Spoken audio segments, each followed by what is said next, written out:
मैं आता हूँ तेरे पास, प्रभु यीशु मेरे मसीह, मेरे पापों के लिए ही उधार दे मसीह। हालेलुया। प्रभु यीशु मसीह आप सबको आशीष दे।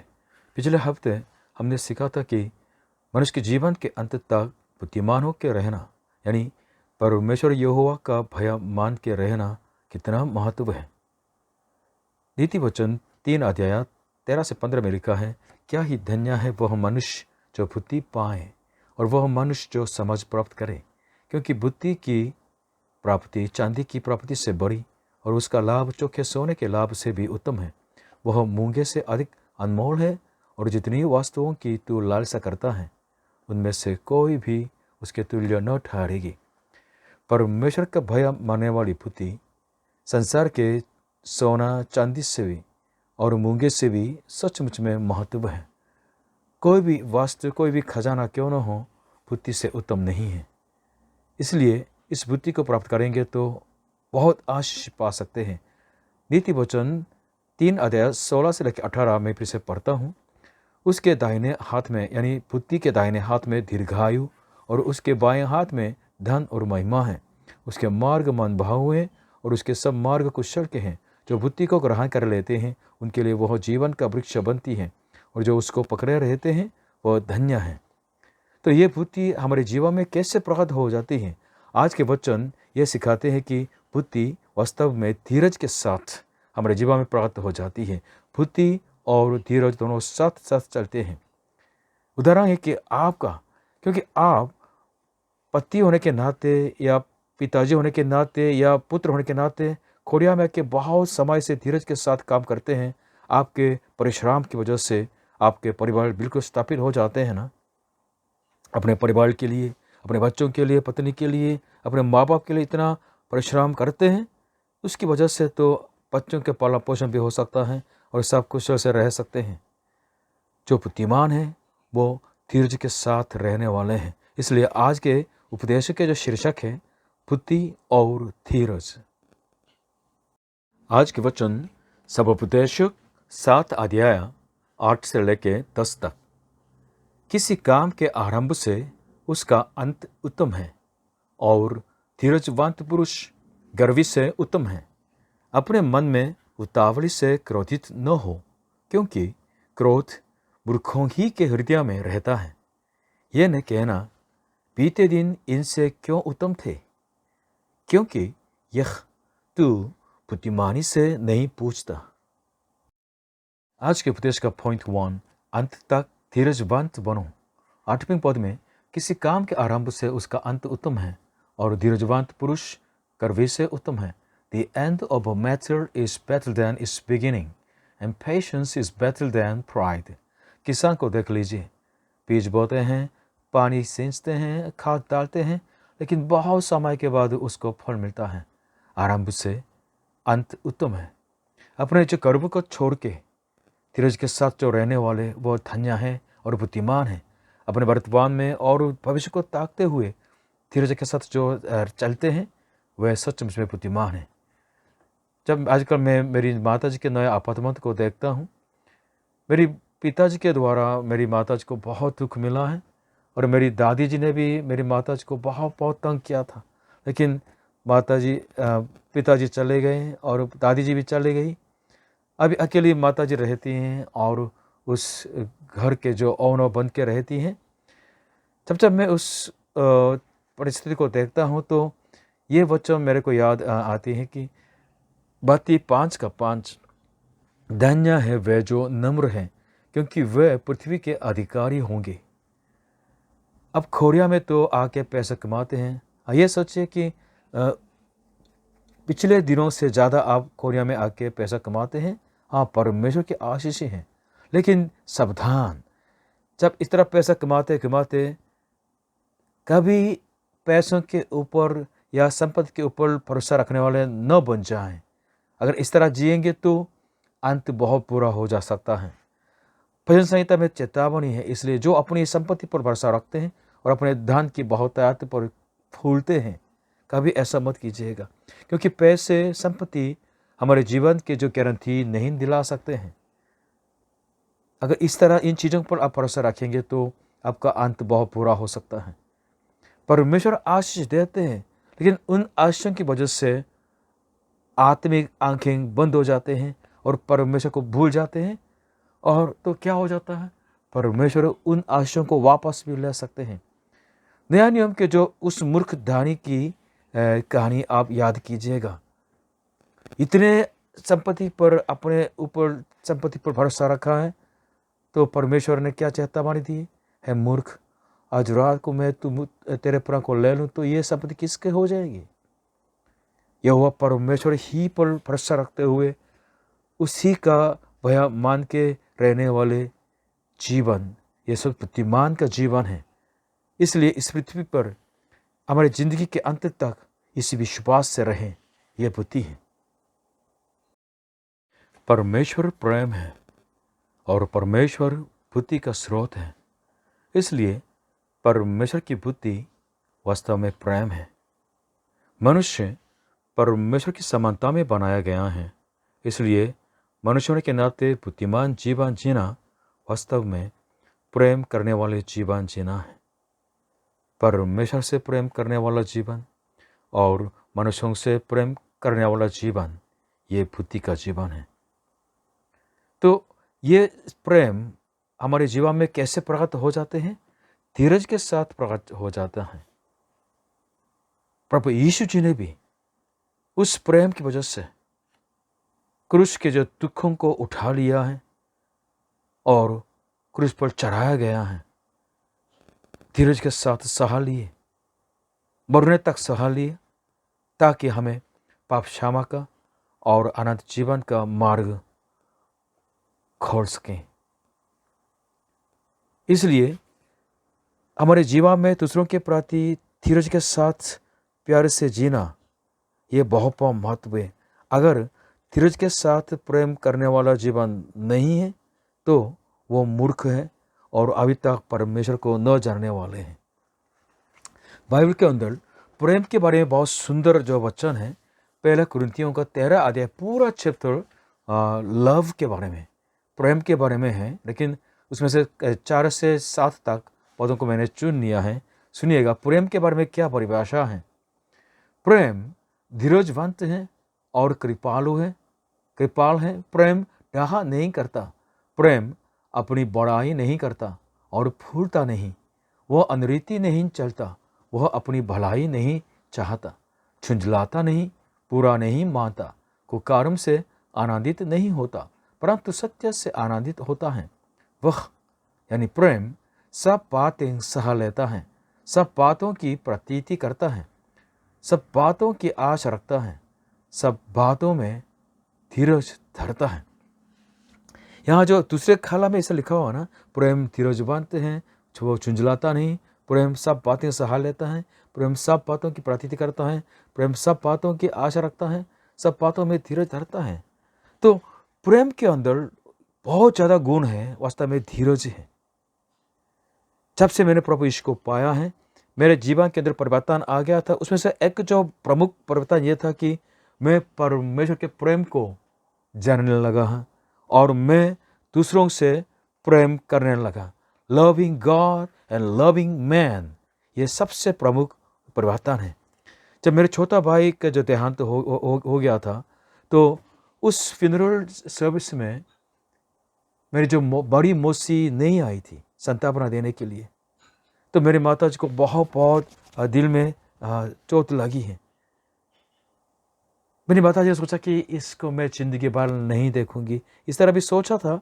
लेकिन जब इस तरह ये कठोरता से सोचने लगे, तो परमेश्वर ने उनके मन में ये आज्ञा दी कि प्रेम करो, प्रेम करो। तो माता जी ने परमेश्वर की इस आज्ञा को मानी है, इसलिए मन से क्षमा कर दिया है।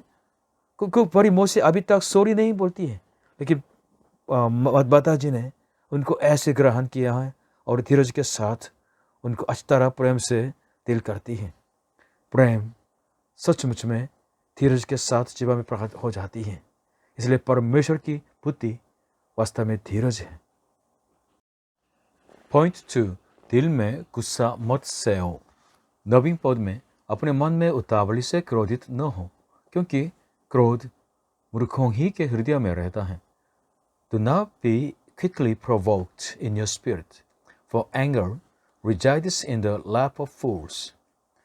जो जल्दी गुस्सा दिखाता है वो मूर्ख है। मनुष्य के संबंध में जो धीरज नहीं रख सकते हैं, अपने गुस्सा को कंट्रोल नहीं कर पाता है, तो उसका जीवन नाश हो सकता है। कोरिया के मुहावरा में इस तरह लिखा है कि जब हम 3 बार धीरज की याद करता है तो कर सकता है, तो हम हत्या करने के जो पाप से बच जा सकता है। मैंने देखा था कि जब दिल्ली के अंदर इंडिया में ये गाड़ियाँ बढ़ने लगी तो पार्किंग प्लेस की बहुत कमी थी, लोग झगड़ने लगे, लड़ाई करने लगे। तो ऐसे दुर्घटना भी आ गया था कि पार्किंग के जो चक्कर में, प्लेस के चक्कर में लड़ाई झगड़ा हो गया, बाद में गोली मार दी। कोरिया में क्या होता है, बहुत ज़्यादा अपार्टमेंट होता है ना, तो फ्लोर के बीच में जो फ्लोर की वजह से बहुत शोर आता है, ऊपर से नीचे से, तो बहुत गुस्सा आ जाता है। एक दिन ऊपर से बहुत शोर आने लगे, इसलिए नीचे वाले के फ्लोर से चाकू लेके ऊपर चला गया। तो क्या हो गया, जो चाकू लेके गया था वो मर गया, और दूसरे भाई भी ऊपर गया, वो भी मारा गया। बहुत हत्या हो जाती है। खिंदकात में तो बच्चों को पिटाई करने वाले, उनको बिल्कुल टॉर्चर करने वाले, बहुत कृपाहीन ऐसे किंडरगार्टन टीचर्स बहुत ज़्यादा होते हैं। अपने बच्चों की हत्या करने वाले माँ बाप भी आजकल होते हैं। शैतान काम करता है। आपके दिल के अंदर किसी के विरोध में कोई चोट या क्रोध या करवाहट है, तो उन सारे चोटों को, करवाहटों को तो प्रभु के सामने रखिएगा, क्योंकि हम जैसे अयोग्य इंसान से प्रभु यीशु जी ने हमसे इतना प्रेम किया है। इसलिए हमें भी उन लोगों से प्रेम करना है और पश्चाताप करना है। हमारे दिल के अंदर जो नकारात्मक भावना को लेके, किस हृदय को लेके आप जी रहे हैं, यह हमेशा परखें। क्या आपके प्रति, आपके हृदय में दूसरों के प्रति सच में प्रेम है कि नहीं? परमेश्वर यहोवा प्रेम है, और बुद्धि का स्रोत यहोवा परमेश्वर है। हम उसी से मांग सकते हैं, बुद्धि को मांग सकते हैं, प्रेम को मांग सकते हैं, और धीरज को मांग सकते हैं। तो परमेश्वर बहुत त्याग से देंगे, प्रेम करने देंगे, धीरज रखने देंगे, और क्रोध को भी संयम में रखने देंगे। जब कोई पाप करते हैं आपके विरोध में, तो उनके पाप क्षमा कीजिएगा, और आपके दिल के अंदर क्रोध नहीं वरन कृपा और यह प्रेम हमेशा होने के लिए प्रार्थना करते रहें। प्रेम धीरज है और धीरज बुद्धि है। जब मैंने प्रभु यीशु को पाया है, मैं प्रेम को जानने लगा। प्रभु यीशु को जानने से पहले मैं अकेले रहना पसंद करता था, और लोगों के बारे में मेरे अंदर दिलचस्पी नहीं थी। बहुत ज़्यादा इंडिविजुअलिस्टिक, सेल्फिश व्यक्ति था। लेकिन प्रभु यीशु के प्रेम को पाया है और लोगों के बचाने के लिए परमेश्वर के दिल की बात को सुना है, तो मैं अभी क्या कर रहा हूँ?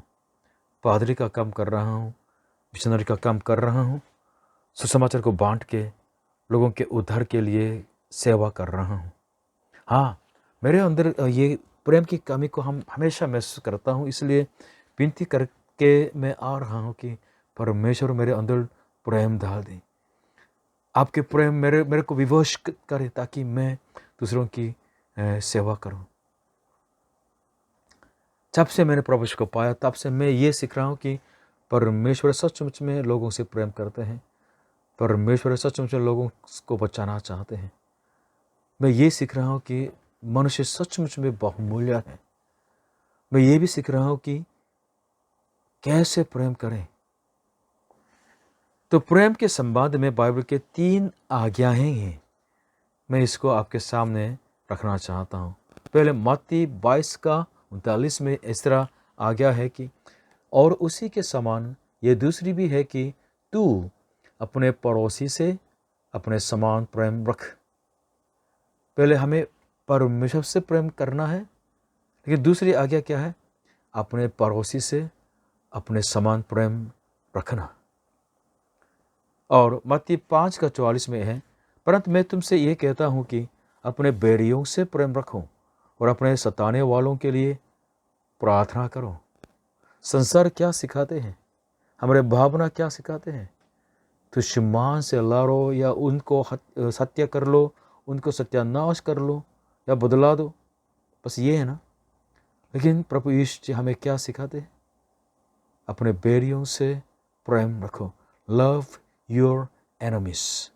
अपने सताने वालों के लिए प्रार्थना करो। और यूहन्ना 13:34 में ये आज्ञा है, चर्च के जो प्रभु के चेलों के बीच में ये संबंध के बारे में है।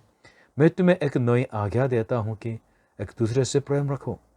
जैसा मैंने तुमसे प्रेम रखा है वैसा ही तुम भी एक दूसरे से प्रेम रखो।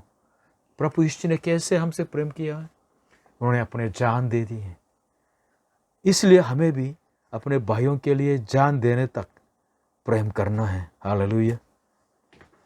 बहुत चुनौती मिलती है और मेरे अंदर बहुत कमियां दिखती हैं। प्रभु यीशु पर विश्वास करना जीवन, ये क्या है? प्रेम की बुलाहट है। प्रेम करने के लिए, प्रेम को सीखने के लिए परमेश्वर ने प्रभु यीशु में हमको बुलाया, बचाया। हालेलुया। परमेश्वर की बुद्धि प्रेम है। इसलिए अगर आपके दिल के अंदर क्रोध को रख के आप प्रेम नहीं कर सकते हैं ना। प्रेम धीरज है और धीरज बुद्धि है। क्या आप सचमुच में बुद्धिमान जीवन जीना चाहते हैं? मैं तरीका बताता हूँ। पहले प्रभु यीशु में जो परमेश्वर का प्रेम है उसको अपनाइएगा और उस प्रेम में बने रहिएगा। उस प्रेम से धीरज के साथ लोगों की सेवा करिएगा। इस तरह जिएंगे तो परमेश्वर आपके जीवन से, आपके प्रेम का जीवन, आपके धीरज के जीवन से सचमुच में खुश हो जाएंगे। पॉइंट 3, अतीत में मत रहो। Don't live in the past. 10वें पद में यह नहीं कहना बीते दिन इनसे क्यों उत्तम थे, क्योंकि यह तू बुद्धिमानी से नहीं पूछता। Do not say, why were the old days better than these? For it is not wise to ask such questions. मतलब काश ये मत यूज करें। काश ये होता, काश ये हो गया होता। वर्तमान में दुख हो सकता है, पीड़ा हो सकती है, लेकिन कभी भी बीते हुए सालों के पीछे मत दौड़ें। अगर इस तरह दौड़ेंगे तो आपके जो भविष्य बिल्कुल अस्पष्ट हो जाएगा। भविष्य के लिए जो परमेश्वर ने जो वादा किया, जो आशा दिलाई है, वो भी बिल्कुल धीमी धीमी से हो जाएंगी और भविष्य को बनाने के लिए सामर्थ्य नहीं होगा। इसलिए बीते हुए सालों के पीछे दौड़ना यह बुद्धि की बात नहीं है। परमेश्वर ने चमत्कारों के द्वारा इस्राएल जाति को मिस्र से बिल्कुल छुटकारा किया है। तो ये लोग रेगिस्तान होके जा रहे थे, उस देश की तरफ जा रहे थे जहाँ परमेश्वर ने जिसको देने के लिए बहुत समय से पहले तो वादा किया था। लेकिन उस थोड़े बहुत जो दुख की वजह से, कष्ट की वजह से ये लोग कुरकुराने लगे हैं और ये बोला कि जब हम मिस्र में थे तो हम बहुत अच्छा खाते थे, पीते थे। क्योंकि ये कौन लोग थे? वहाँ दास्ताव के घर में रहते थे, दास थे, स्लेव थे मिस्र के। उस दास्ताव से बचा लिया था, लेकिन तो पीछे की तरफ देखते हैं। हाँ, प्रभु ईश्वर पर विश्वास करने में भी हमारे लिए धीरज की आवश्यकता होती है। प्रभु ईश्वर जब विश्वास सच्चे दिल से करते हैं तो जरूर दुख आ जाता है। चर्च को सताते रहते संसार, पहले शताब्दी से अभी तक, आगे भी होगा। बहुत सताते हैं, किस की हत्या भी कर देते हैं, बहुत घृणा करते हैं। लेकिन प्रभु यीशु जी ने अपने चेलों को पहले से बता चुका था। यूहन्ना 15 अध्याय 18 पद में इस तरह प्रभु यीशु जी ने अपने चेलों को बोला था कि यदि संसार तुमसे बैर रखता है तो तुम जानते हो कि उसने तुमसे पहले मुझसे भी बैर रखा। यदि तुम संसार के होते तो संसार अपनों से प्रीति रखता, परंतु इस कारण कि तुम संसार के नहीं, पर मैंने तुम्हें संसार में से चुन लिया है, इसलिए संसार तुमसे बैर रखता है। चाहे कष्ट कुछ भी हो, प्रभु यीशु के पीछे पीछे चलते चलते विश्वास के राह पर बहुत ज़्यादा कष्ट हो सकता है, दुख हो सकता है, लेकिन कभी भी बीते हुए सालों को अच्छा मत बोलें, क्योंकि थोड़ी समय बीतने के बाद परमेश्वर की तरफ से भविष्य में अमरता की महिमा और स्वर्ग की महिमा उन लोगों को मिलने वाले हैं जो प्रभु यीशु में बने रहते हैं धीरज के साथ। यदि हमें धीरज के साथ रहना है तो कैसे रहें? उत्तर यह है कि यहोवा परमेश्वर की आशा में रहना है। यशायाह की किताब 43 अध्याय 18 से 21 पद में यहोवा परमेश्वर ने वर्णन किया है कि वह कैसा परमेश्वर है। अब बीती हुई घटनाओं का स्मरण मत करो, न प्राचीन काल की बातों पर मन लगाओ। देखो, मैं एक नई बात करता हूँ, वह अभी प्रकट होगी, क्या तुम उससे अनजान रहोगे? मैं जंगल में एक मार्ग बनाऊंगा और निर्दल देश में नदियां बहाऊंगा। गिद्दड़ और शुतुरमुर्ग आदि जंगली जंतु मेरी महिमा करेंगे, क्योंकि मैं अपनी चुनी हुई प्रजा के पीने के लिए जंगल में जल और निर्जल देश में नदियां बहाऊंगा। इस प्रजा को मैंने अपने लिए बनाया है कि वे मेरा गुणगान करें। यहोवा परमेश्वर न केवल हमारे भूतकाल को वरन वर्तमान को और भविष्य को भी जानने वाला परमेश्वर है। हमारे सब टाइम उनके हाथों में है। इसलिए परमेश्वर ने क्या वादा किया? वो जंगल में जल और निर्जल देश में नदियां बहाने के लिए इस तरह वादा करते हैं। इसलिए अभी हमारे जीवन जंगल जैसे या निर्जल देश जैसे, रेगिस्तान जैसे दिखाई दे सकते हैं, लेकिन परमेश्वर उसी हालों में आशा दिला सकते हैं, हमको आशा की राह पर ले चल सकते हैं। हालेलुया। क्या आपको ऐसा महसूस होता है कि आपके भविष्य कुछ नहीं? याद रखिएगा, भविष्य के लिए जो गारंटी है, सुरक्षा है, जो पैसा नहीं, वरन हमारे भविष्य को संभालने वाले, हमारे अंतिम समय को और उसके बाद हमारे मृत्यु के बाद भी जो समय को, अनंत समय को भी संभालने वाला यहोवा परमेश्वर ही हमारी सुरक्षा है, हमारा गारंटी है। इसलिए फुर्ती क्या होती है? फुर्ती उस यहोवा परमेश्वर का भय मानना है जो हमारे साथ रहते हैं, हमारी सहायता करते हैं और हमें आशा दिलाते हैं। हालेलुया। मेरा कंक्लूजन है, स्वर्ग की महिमा के लिए धीरजवंत बनो। धीरजवंत बन के रहना सचमुच में बुद्धिमान का जीवन है, लेकिन किसके लिए, किस प्रेरणा से? सिर्फ खाने पीने के लिए नहीं, सिर्फ बुढ़ापे के जो आराम के लिए नहीं। और सोचिएगा, अनंत काल के लिए हमें तैयार होना है। इसलिए स्वर्ग की महिमा को प्राप्त करके उस महिमा में प्रवेश करने के लिए हमें धीरजवंत बन के रहना है। रोमियो 8 अध्याय 18 से 19। क्योंकि मैं समझता हूँ कि इस समय के दुख और क्लेश उस महिमा के सामने जो हम पर प्रकट होने वाली है कुछ भी नहीं है। क्योंकि सृष्टि बड़ी आशा भरी दृष्टि से परमेश्वर के पुत्रों के प्रकट होने की बाट जोह रही है। 2 साल पहले मैं एक इंडियन भाई के कमरे में गया था। एक कमरे में कुछ भाई लोग रहते थे, तो एक भाई ने कहा कि मेरे तो इंडिया में तो 2-3 घर हैं, लेकिन मैं इस बिल्कुल तुच्छ कमरे में रहता हूँ। हाँ, कोरिया के जो लोग आपके चारों तरफ है, आपके बारे में जानते नहीं हैं। अगर आप इंडिया में जाएंगे तो आपके पास घर होगा, ज़मीन भी होगा, और आपके गांव में आपके पास कुछ कुछ तो ताकत तो होते हैं। इस बात को ये लोग नहीं जानते हैं। कुछ दिन पहले हमने एक जो इंडियन भाई को तो हमारे बीच घर में इनवाइट किया था, तो उन्होंने अपने घर के जो फोटो को दिखाया, बाप रे बहुत सुंदर। और हमारे जो घर 3 कमरे वाले हमारा जो किराए पर रहते हैं उसके 4 गुना साइज का बहुत बड़ा बहुत सुंदर घर दिखाया था। लेकिन कहाँ रहता है? बहुत छोटा से कमरे में, और उस गाँव के जो कमरे में है। एक जो कीड़े को देख लीजिएगा, बहुत बहुत देखने में भी अजीब सा लगता है, लेकिन कुछ समय के बाद बटरफ्लाई बन के हवा में आकाश में उड़ता है। परिवर्तन है। हाँ, प्रभु ईश्वर पर जो विश्वास करते हैं उनका रूप ही इस तरह बदल जाते हैं। अभी तो वो टाइम नहीं आया, इसलिए उनकी पहचान, असली पहचान छिपी हुई है। परमेश्वर के पुत्र बन गया, लेकिन क्या फर्क पड़ता है?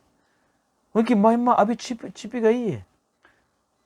लोग उनको साधारण समझते हैं, उनको सताते हैं, लेकिन जब एक दिन आएगा तो उनके परमेश्वर के पुत्र होने की जो महिमा है वो प्रकट होगी, तो लोग आश्चर्य हो जाएंगे उनको देख के। इस संसार में तो प्रभु ईश्वर विश्वास करने से तो दुख मिलता है, पीड़ा मिलती है, लेकिन परमेश्वर के पुत्र होने की जो महिमा जब एक दिन प्रकट होगी तो स्वर्गदूत भी आश्चर्य हो जाएंगे।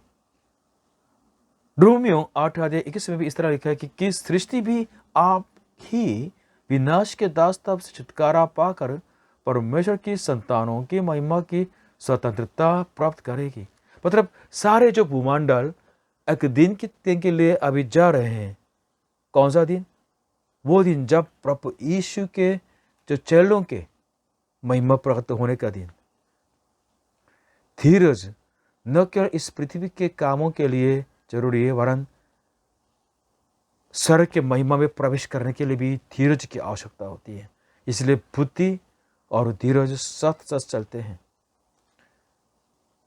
आप तो खोरिया में आके आपके जो रिटायर होने के बाद जो बुढ़ापे के आराम के लिए, विश्राम के लिए, सुविधा के लिए तो इस तरह धीरज रखते हैं ना, लेकिन न केवल यहाँ तक, मृत्यु के बाद के जो अनंत जो टाइम होता है उसकी तैयारी भी करनी है।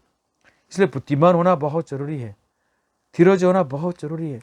जो लोग प्रभु ईश्वर विश्वास करते हैं उस स्वर्ग की महिमा को ताकते हुए आज विश्वास की राह पर, क्रूस की राह पर, कांतों की राह पर चलते हैं।